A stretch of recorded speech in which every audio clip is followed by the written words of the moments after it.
Months on from devastating floods in Pakistan, millions of people remain homeless, roads are destroyed and tens of thousands of schools and hospitals lie in ruins.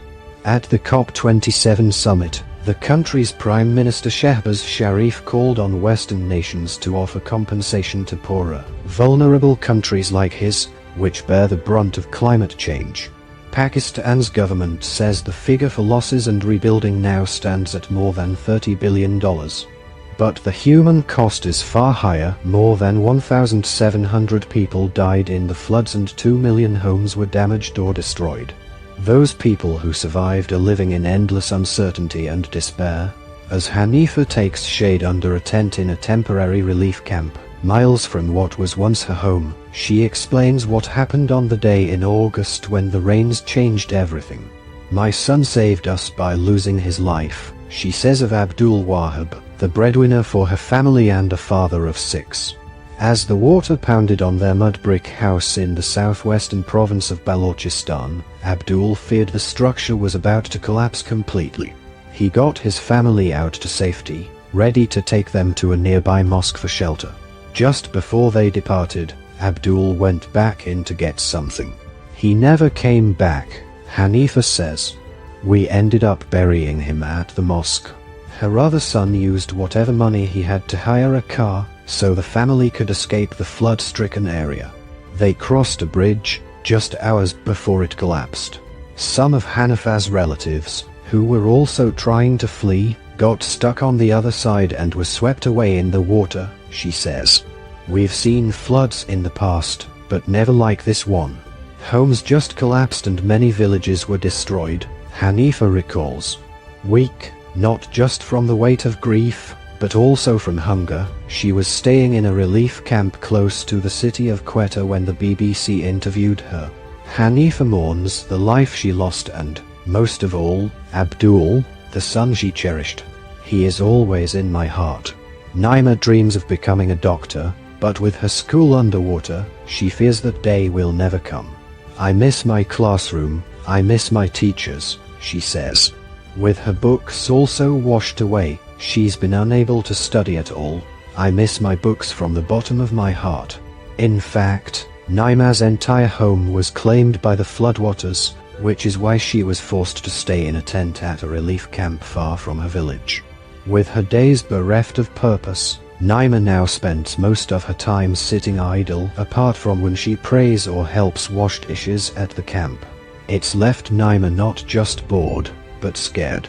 "I am worried my education has been wasted. I want to continue my studies and complete my secondary education," she says. Going to school as a girl was already a feat in itself. In socially conservative parts of Balochistan, many families don't allow their daughters to attend classes. It could take years for Naima's home and school to be rebuilt. With more than 27,000 schools damaged or destroyed across Pakistan, some charities and aid agencies have set up temporary learning centers. At the camp where Naima is staying, lessons are provided only for the youngest. As she sits in her tent, Naima is able to hear the sound of a group of primary-age children chanting the alphabet in a marquee close by. She longs to get back to her own class. "I want to open a hospital for poor people and give them free treatment. If they want anything, we will give it to them. Right now we are in need. One day I want to help others." Piles of bricks, slabs of concrete and mounds of rubble, and on the wall that remains standing, a bright green door which now leads to nothing. "This home was in our family for 100 years, Abdul Qayyum tells me, as he picks up some of the debris and loads it into a wheelbarrow.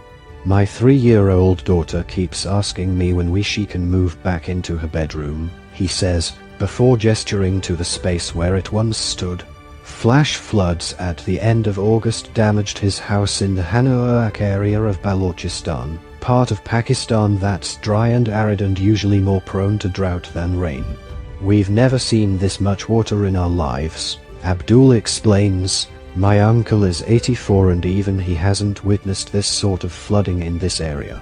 Surviving off basic food rations, Abdul and his family are staying with his brother close by.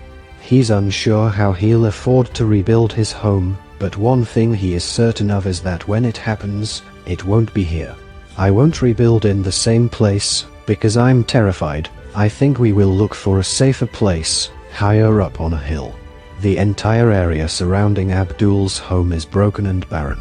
In this district, famous for its apples, trees have been uprooted, lucrative orchards have been washed away, huge chunks are now missing from roads and rubble is scattered everywhere.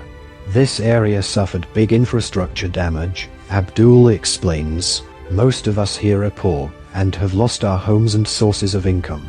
As we leave, Abdul shares a local saying.